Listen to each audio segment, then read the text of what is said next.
he do that for her? Sure. African Americans, and from what we understand, he is going to go out and aggressively campaign, we've been told, in the past few hours. Younger voters as well. And quite frankly, trying to unify a Democratic Party that is still fractured. We had protests as this was going on inside. What people don't know is that outside, there were still protests going on, people that are still frustrated that they think that Bernie Sanders should have been the nominee.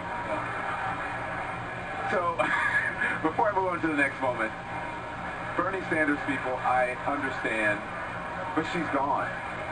She has a new boyfriend. Comes from those immortal declarations first put to paper right here in Philadelphia all those years ago. We hold these truths to be self-evident, that all men are created equal, that we, the people, can form a more perfect union. That's who we are. That's our birthright. The capacity to shape our own destiny.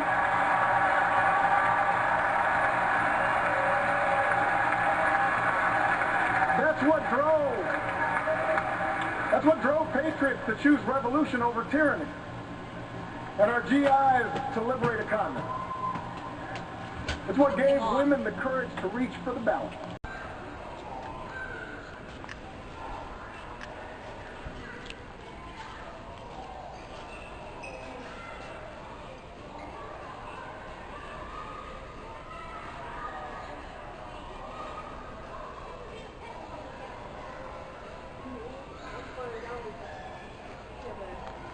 Encapsulate this point really quick, Don. I was on the floor. There was a man when Barack Obama walked on the stage holding that anti-TPP sign. And 5 minutes into the president's speech, he had this Bernie cap on. Bernie cap came off. Sign went down, and he was sitting there in awe. It was the most amazing thing because we know the protesters have been serious. Yeah. That was really amazing. And the protesters are still happening outside. For me, it doesn't matter. As I said, when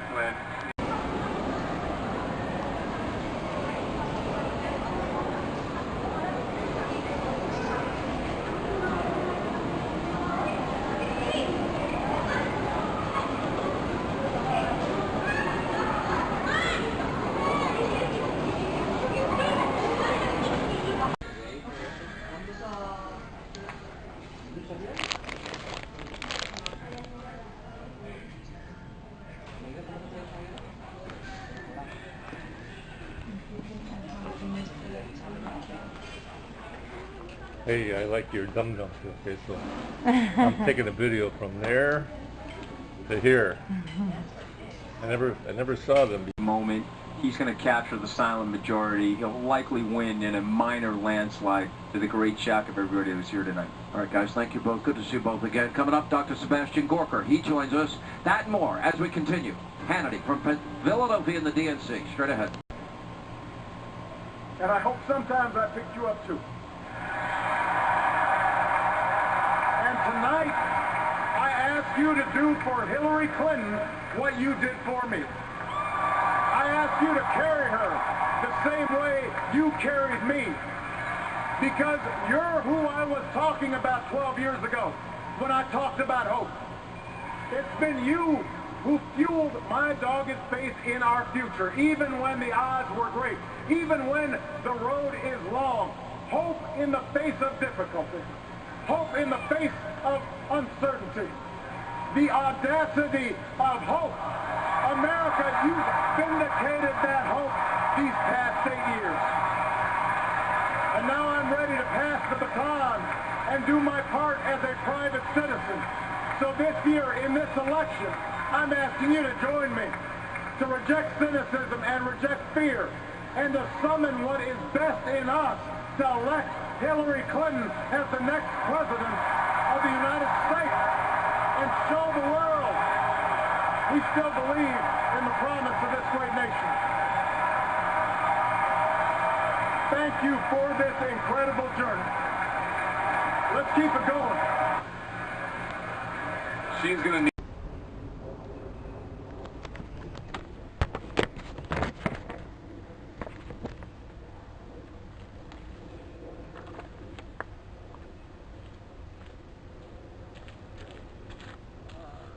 This is where the dead wind up, right here. Right there. That's where the dead wind up. This is where the dead wind up.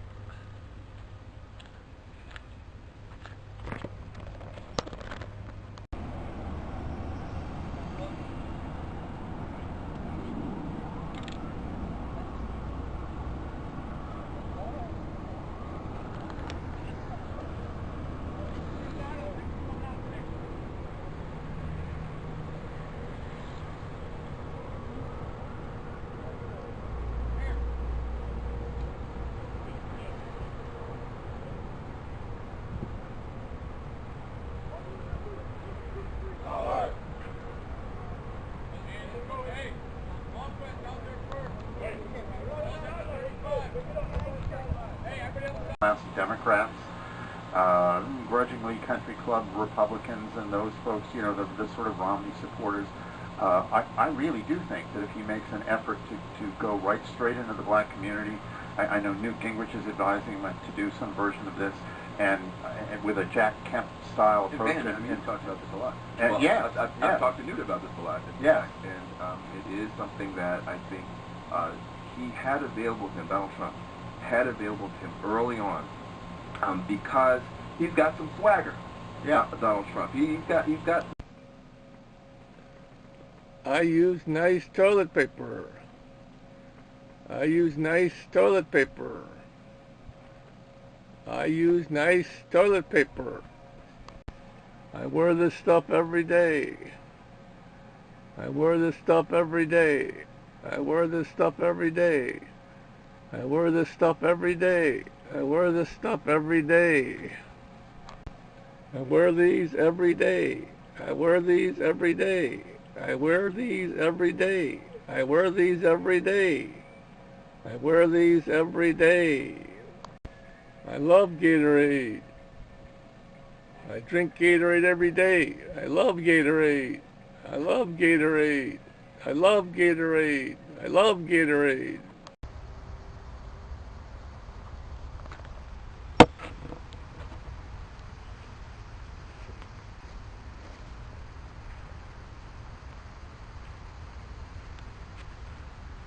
I'm at the cemetery visiting Jesus. I'm at the cemetery visiting Jesus.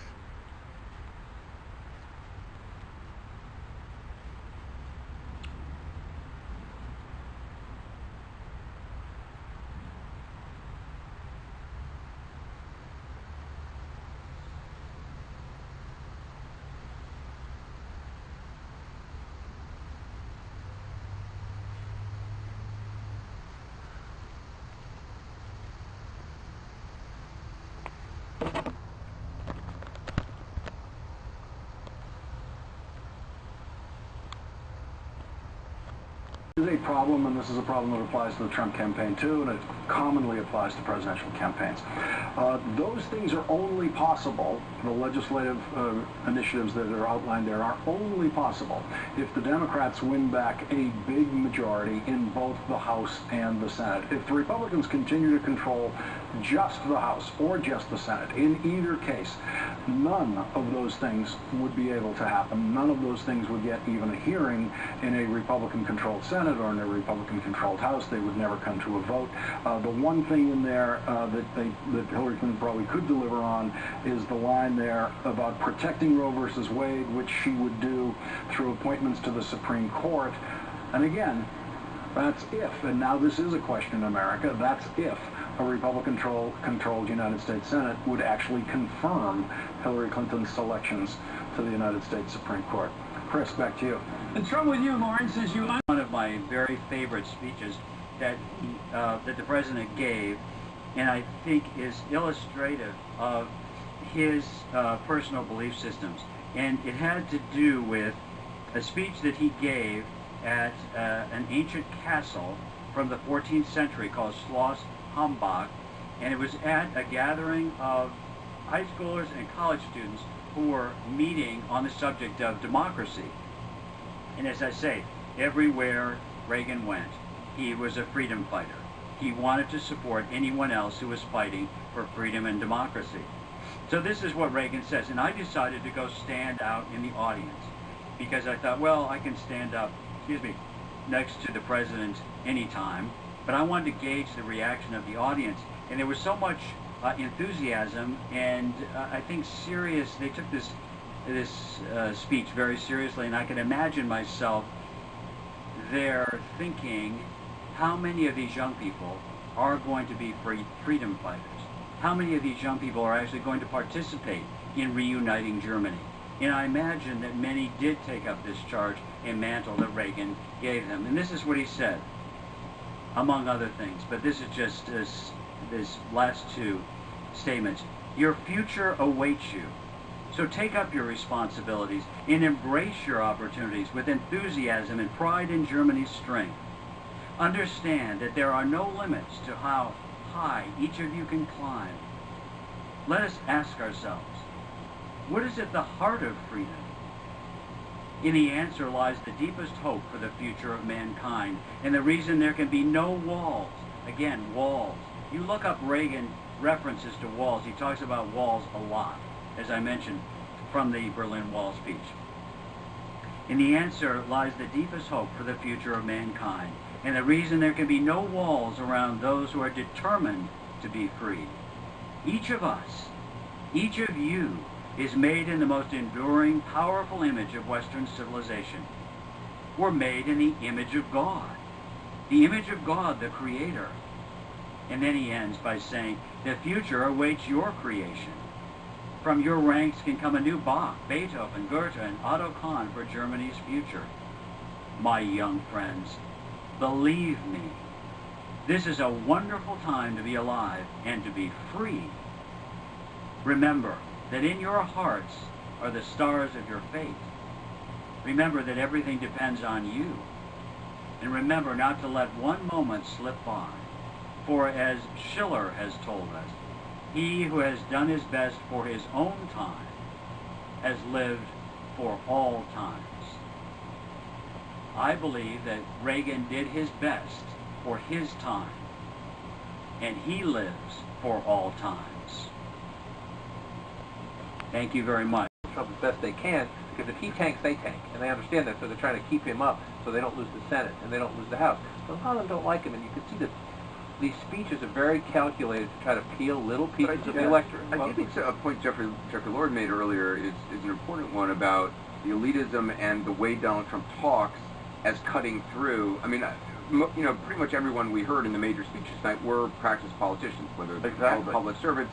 And one of the things, I mean, from the earliest speeches I heard from Donald Trump that we talked about on the air with you was, you know, he takes out the white piece of paper and he's got some bullet points and he just says stuff that pops into his head. Sometimes it does not work to his advantage, but I mean, as somebody who's interviewed him a bunch, he's charming and disarming, and you can ask him anything, and he'll. And I mean, there was a speech recently where he was talking about some of the negative commercials that have been run against him, and he said, you know, most of the stuff they said wasn't true. Some of it was true, but you know, and there's something charming about that, and I think that appeals to an awful lot of people.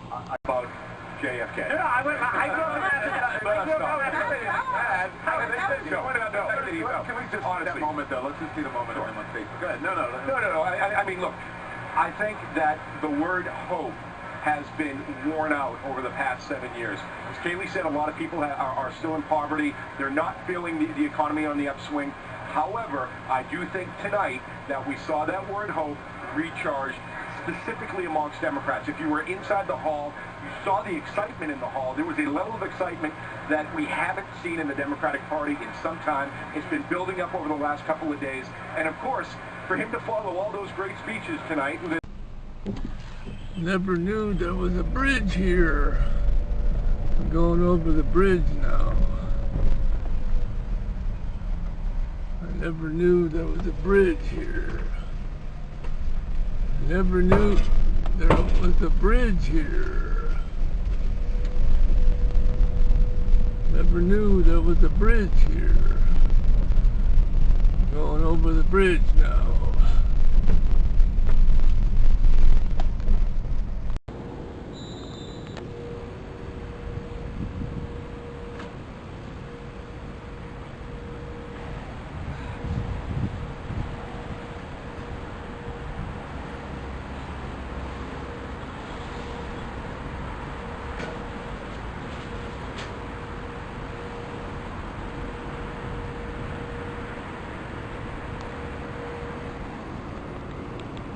because they like you. You know, it's a sensational feeling. It's distinctly different from what went on last week, and I know I'm not prone to love what went on last week, but I totally take your point. I just think there are so many fantastic Democrats who want to be out there speaking for Hillary Clinton that it was unavoidable, and that hug's worth a lot. So I'm glad that we got it. Judy, was the vice presidential candidate upstaged? Oh yeah, he was, and I don't think it matters. I mean, I basically agree with Brad, and I agree with Jessica. Look, here's the bottom line, which is we haven't had any national security talk. We haven't had a response to the Donald Trump very effective line, "We are in trouble. This is a dangerous time." People get in the back, people that have been invited to the White House and to advise Hillary. What are we supposed to, how are people supposed to interpret that? I mean, I think the interpretation was quite clear. I mean, as I mentioned to you yesterday, I was a police officer in the military. Right. I've also been a publicist working on a lot of these cases. The frustration that we see is real. You see it from the right and you see it from the left. The problem is, and why I left the Democratic Party is, although we sing and song and dance and bring the big choirs up, who has been in charge of the administrations in the inner cities? It's been the Democratic Party. So if you look at, when you say Black Lives Matter, who you elect also matters. And so that has something to do with who is actually policing the police, creating the type of programs and relationships. So it's inappropriate for Hillary to seek their advice. It's inappropriate for Obama to invite them to the White House. It is absolutely inappropriate for the whole convention hall to praise this radical group that is, you know, and I've met a lot of law enforcement officers here, black, white, Asian, and other, Latino and other. They're all wonderful people. It's great. Well, I'll be honest with you, I don't think they're asking for their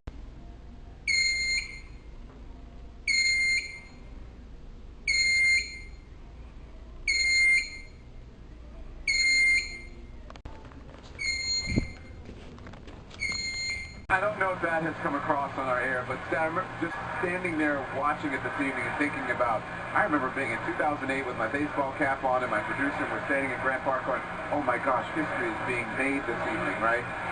I just want to get your quick reaction on that moment, especially that final moment. That final moment showed me that not only is forgiveness possible, but change is possible. They literally made each other better in his first term. And here he is now offering the second Obama closing of this week for her. It was beautiful. This was his really going away speech. Yeah. Go ahead, Kaylee. What are your thoughts? Oh, well, you know, it's a historic moment, of course.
I drink lots of milk.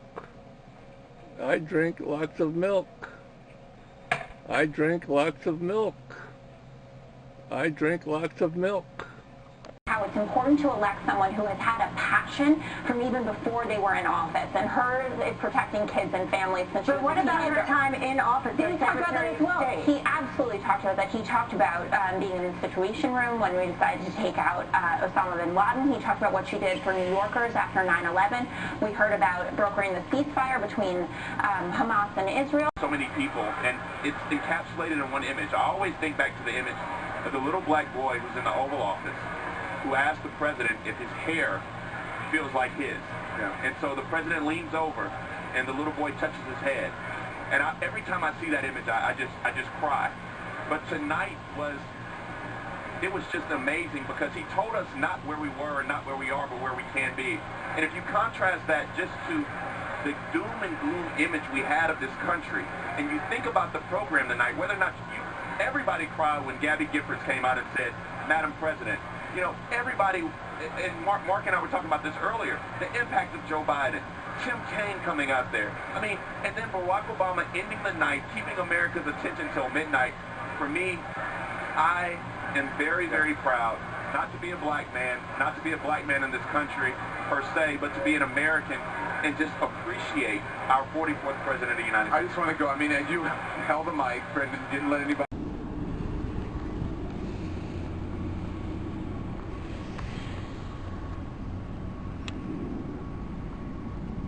Campaigns, even the media does, as campaigns for King, you know, will say to them, what will you do? The accurate way to say this is, I will ask Congress for a tax increase, and no candidate ever does that, Chris, you know it. They never say it that way, that's the way this actually has to work. I think there is an assumption of omnipotence once you get in there. Lawrence O'Donnell, you're a skilled legislative observer.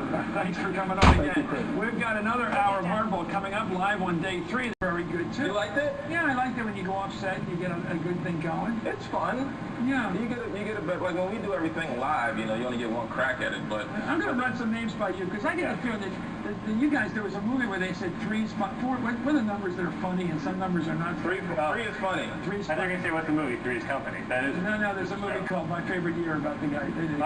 Joe Malone. Let's do this now. Okay. Joe Biden. What about? What's the joke? What's the joke with Joe Biden? There's always a joke. Joe Biden. Well, he likes trains. Trains, go. Yeah. You know the gaps. He likes trains. The gaps. He said literally 10 times. Yeah, he literally said literally 10 times. He likes the word really fun. And malarkey. I like him. Malarkey's kind of old. Malarkey's... Can I come to the White House? Yes, you can. Are you going to be there? Yeah. Oh, that's good. And then, can you serve me any food there? Yeah, I do. Well, what food do you like to eat? Chicken nuggets. Oh, that's good. And then, are you going to take me to Congress? Yeah. And we're going to see all those guys in Congress, huh? Yeah. And then those guys are in the politicians. And then you're going to come to Russia someday, right? Yes? Yes? Yeah. Okay.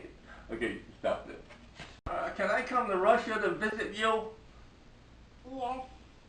Yes, I can? Yes, I can. Okay, and then when we go to Russia, have you been to America yet?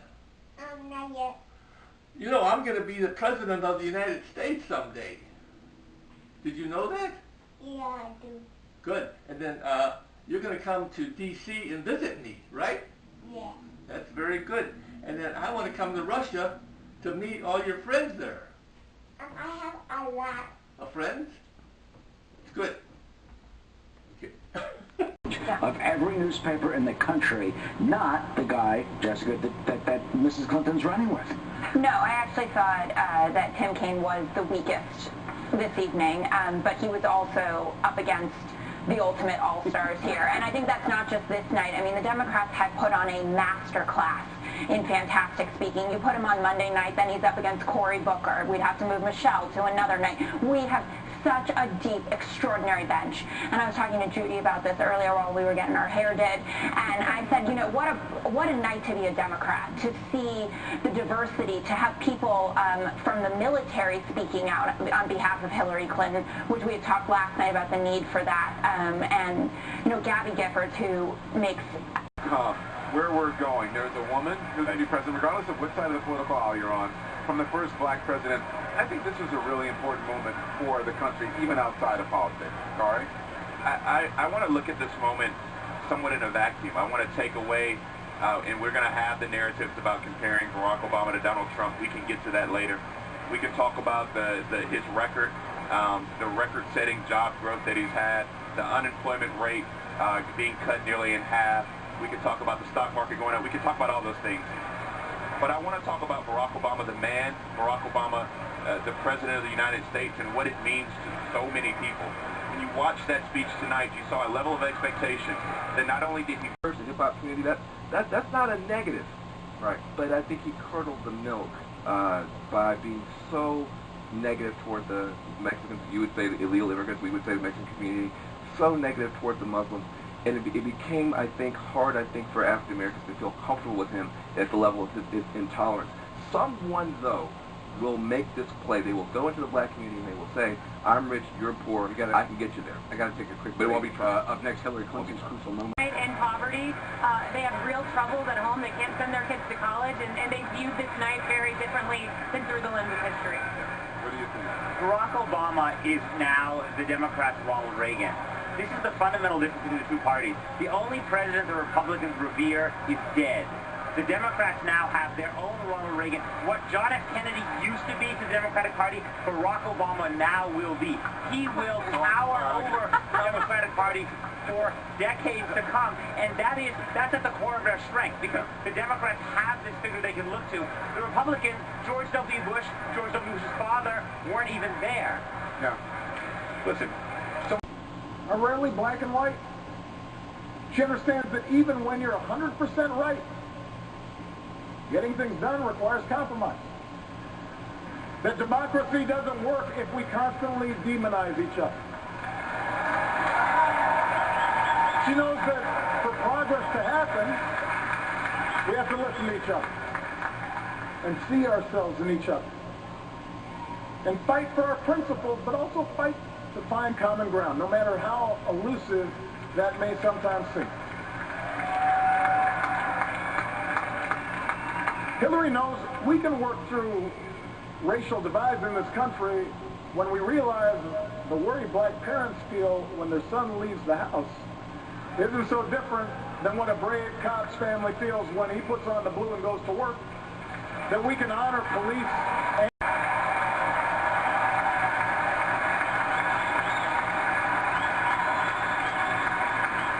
and she knows that acknowledging problems that have festered for decades isn't making race relations worse. It's creating the possibility for people of goodwill to join and make things better.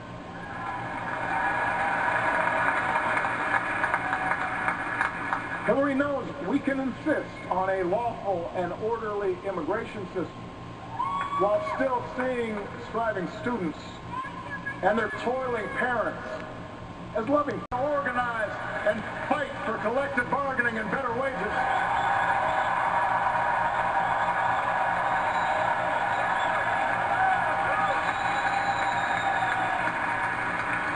America's never been about what one person says he'll do for us. It's about what can be achieved by us, together, through the hard and slow and sometimes frustrating, but ultimately enduring work of self-government. And that's what Hillary Clinton understands. She knows that this is a big, diverse country. She has seen it. She's traveled. She knows what's at stake in the decisions our government makes. What's at stake for the working family, for the senior citizen, for the small business owner, for the soldier, for the veteran. And even in the midst of crisis, she listens to people, and she keeps her cool, and she treats everybody with respect. And no matter how daunting the odds, no matter how much people try to knock her down, she never, ever quits.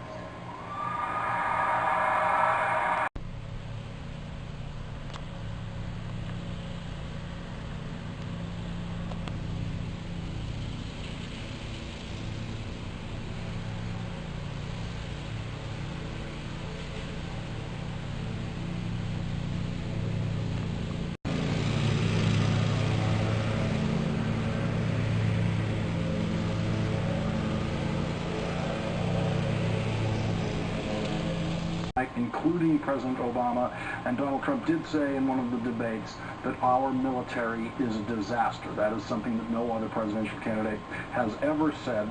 And now let's listen to something that Tim Kaine said tonight in his speech. You can go on HillaryClinton.com right now and find out exactly how she'll make the biggest investment in new jobs in a generation, how she'll defend and build on Wall Street reform, how she'll reform our immigration system to create a path to citizenship, how she'll make it possible to graduate from college debt-free. You can see how she'll protect Roe v. Wade, guarantee equal pay for women, and make paid family leave a reality. Everything I'm here, and for that moment for African Americans, for women, this is sort of a passing the torch from the first black president to the first woman nominee of a major party. I want to get all of your reactions to this moment. Weigh in.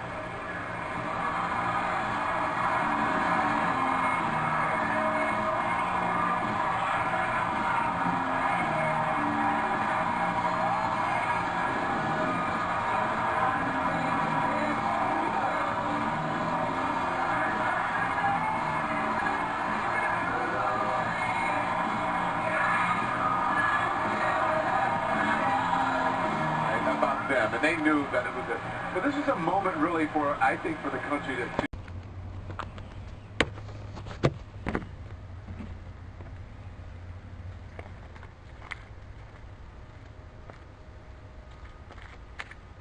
This is where the dead wind up. This is where the dead wind up.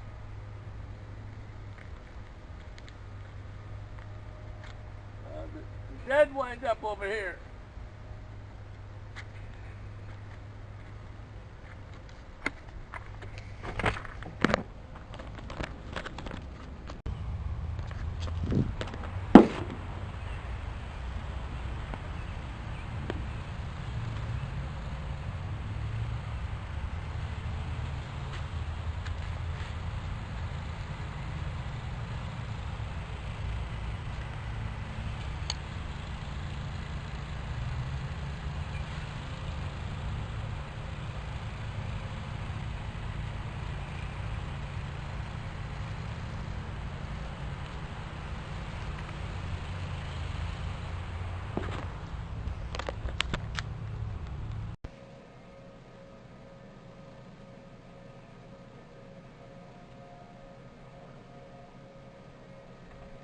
I drink Coca-Cola.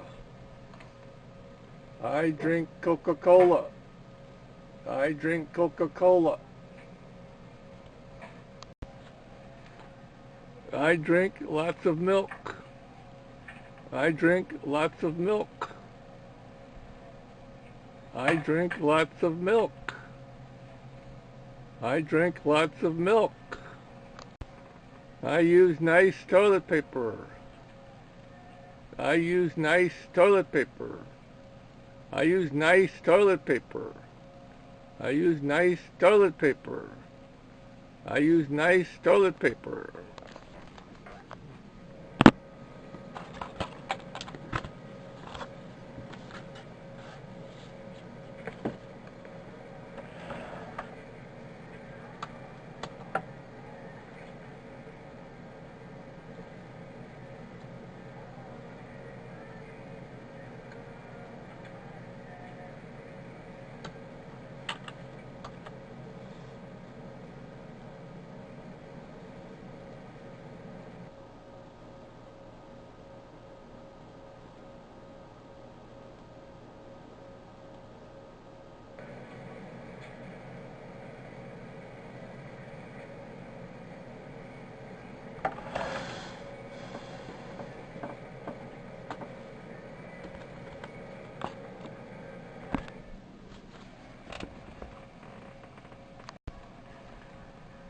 I wear this stuff every day.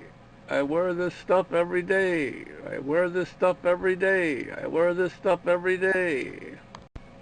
I wear these every day. I wear these every day. I wear these every day. I wear these every day. I wear these every day. I wear these every day.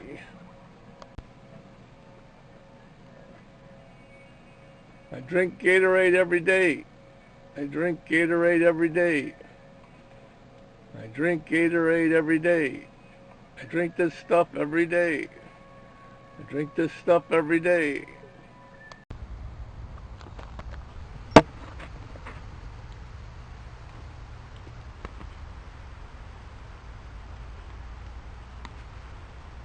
I'm at the cemetery visiting Jesus.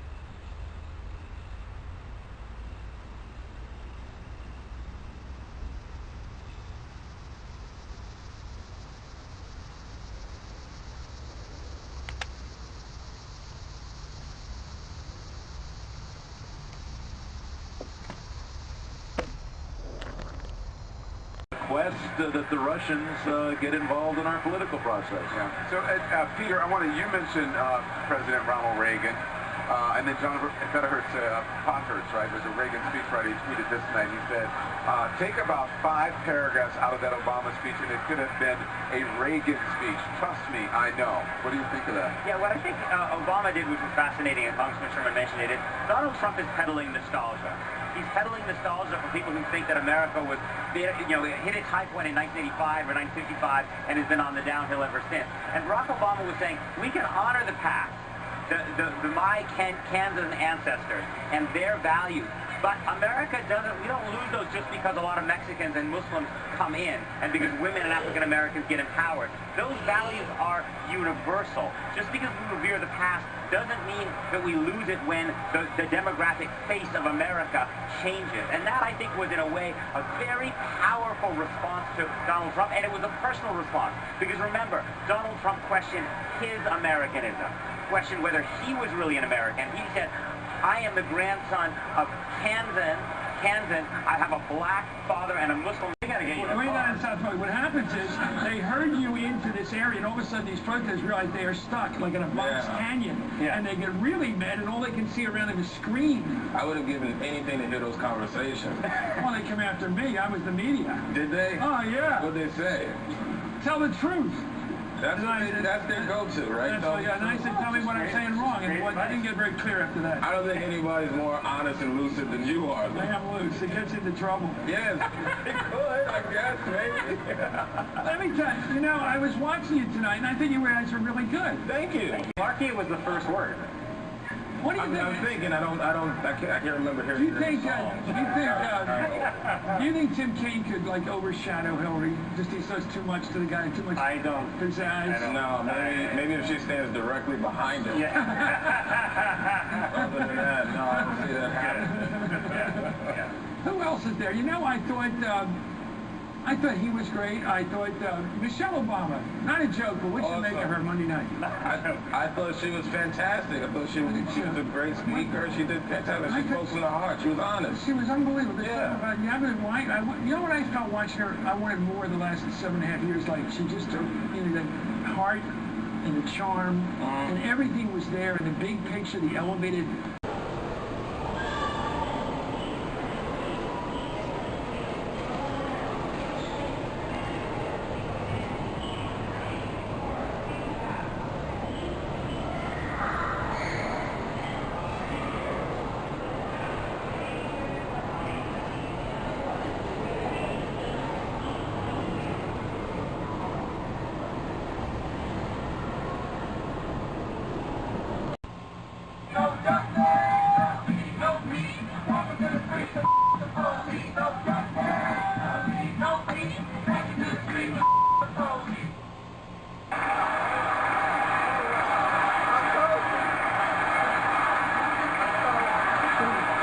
Please.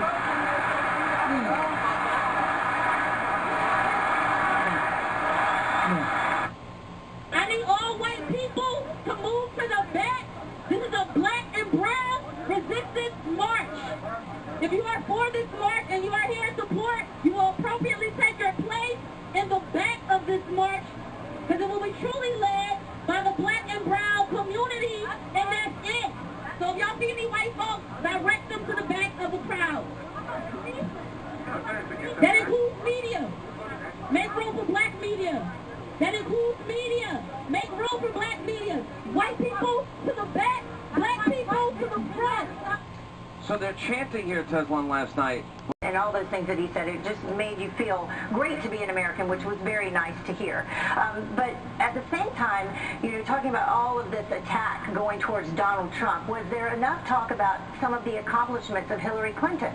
No, and that's the problem, is it's not enough to be against somebody, you got to be for somebody. And I don't think the American people learned anything new or things they should have known about Hillary Clinton and what she's going to do for America. It was everybody jump on Donald Trump. And poor Tim Kaine couldn't get arrested. Well, the poor guy was sitting up in his box while they were taking all their bows on the stage with Obama and Hillary. Tim Kaine, actually, I think that was one of his high points, was actually going through. Just 2 days ago, he deployed overseas to protect and defend the very NATO allies that Donald Trump says he now wants to abandon. Semper Fi, Nat. Semper Fi.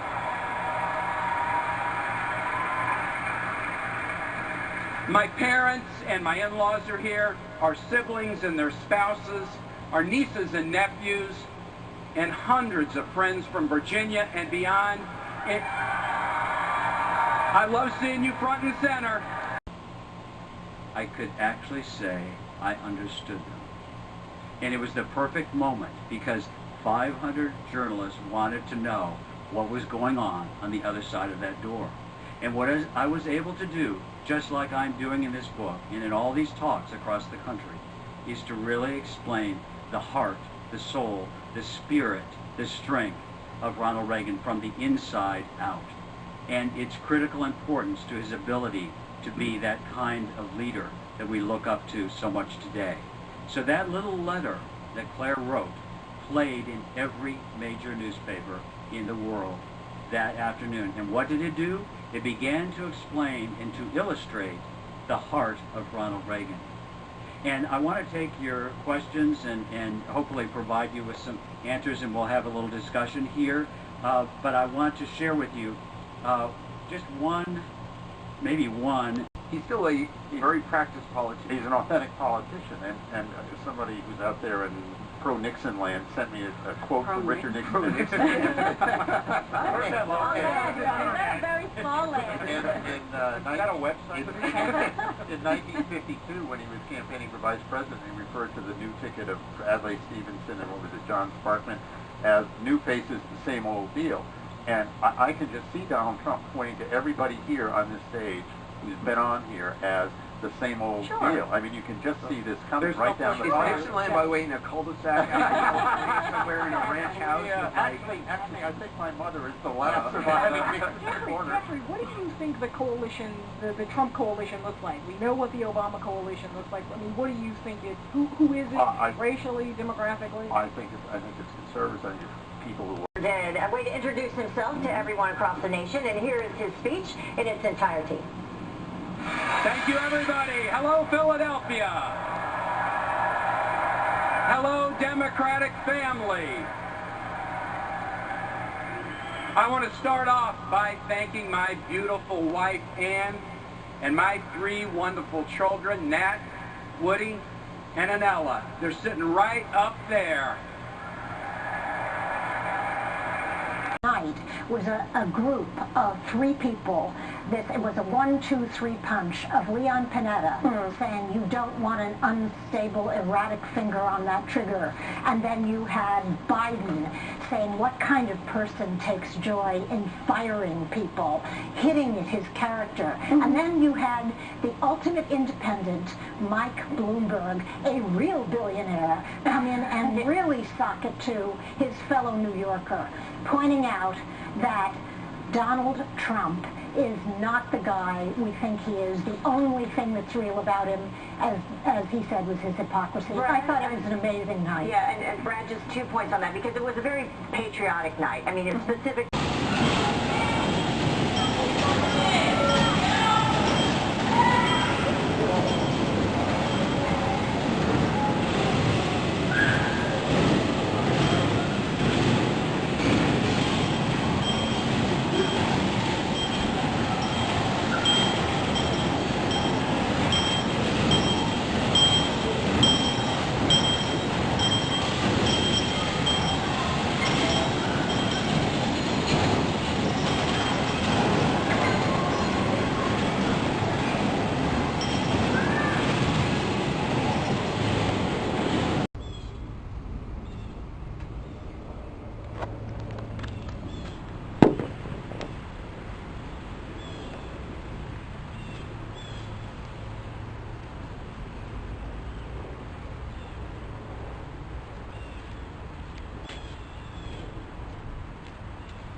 I love Coca-Cola.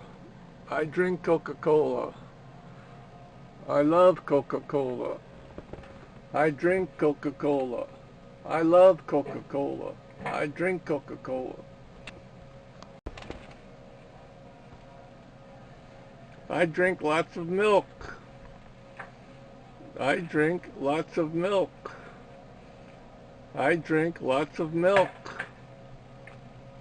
I drink lots of milk.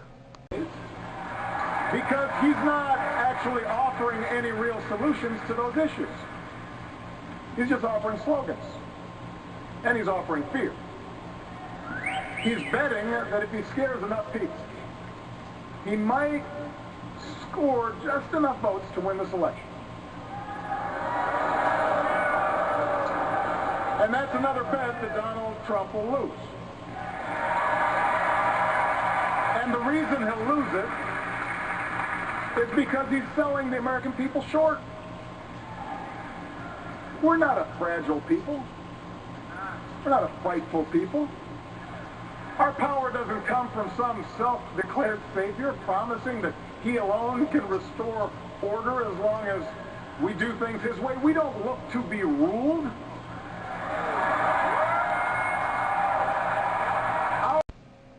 I use nice toilet paper. I use nice toilet paper. I use nice toilet paper. I use nice toilet paper. I use nice toilet paper. I use nice toilet paper.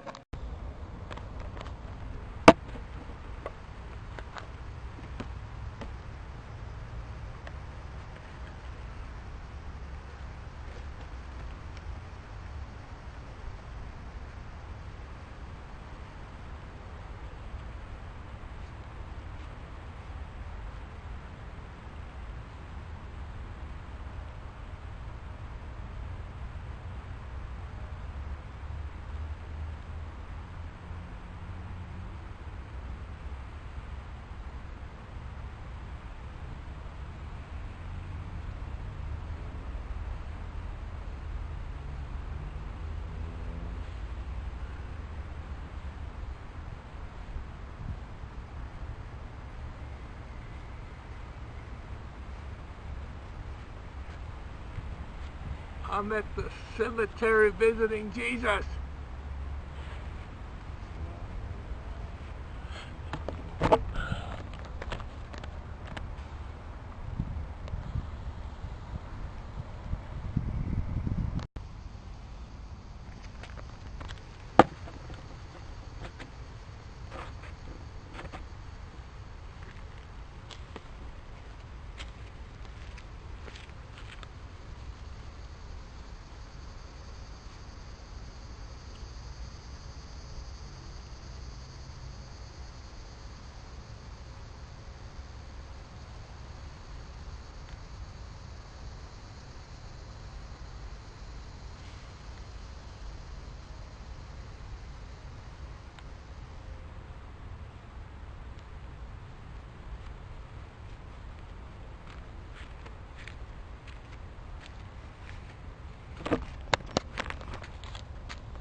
I wear this stuff every day. I wear this stuff every day. I wear this stuff every day. I wear this stuff every day. I wear this stuff every day.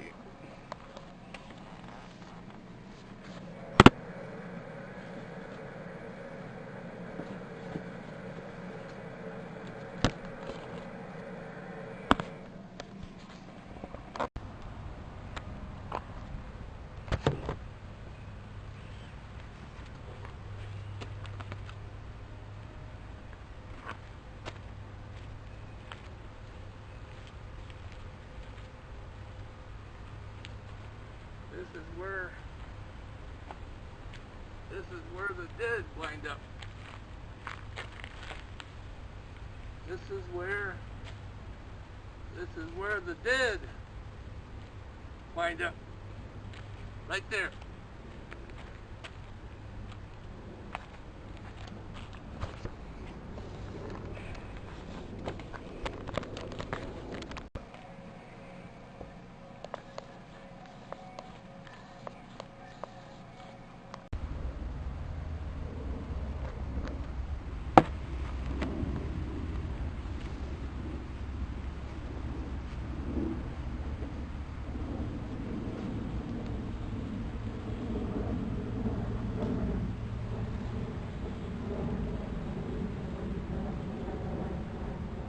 I'm at the cemetery. I'm at the cemetery visiting Jesus.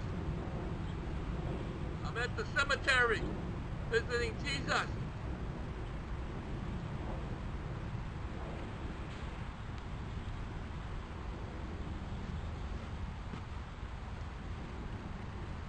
I'm at the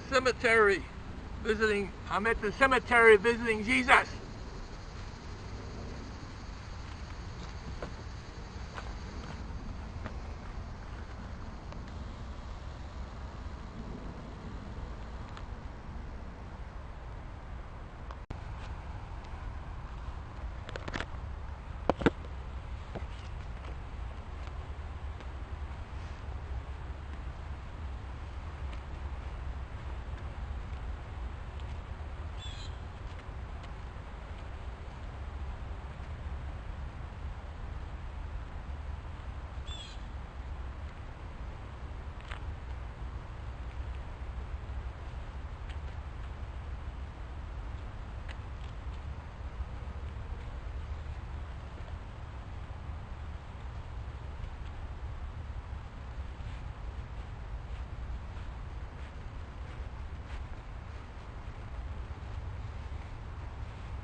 If they're independents, if they're Democrats. This is America. This is the changing demographics of America to me. America is not just a country run by powerful white men. America is a country that's run by people of all different colors, all different ethnicities, all different sexualities, and all different genders. You may have a woman who's the president. You just had the first black president. I grew up never thinking there would be a black president or a woman president, and here we are on the precipice of the possibility of one and the ending of another. To me, this was an amazing moment. I want to hear how the president finished tonight. Listen. Off their couch to go out to the bar and find another girl. It's over. But I think that is when Donald Trump comes into play. Because I think Bernie Sanders supporters, Pew Research, as we echoed a couple nights ago, all these nights are running together. I don't want to be like, good evening, Cleveland, because he's in Philadelphia.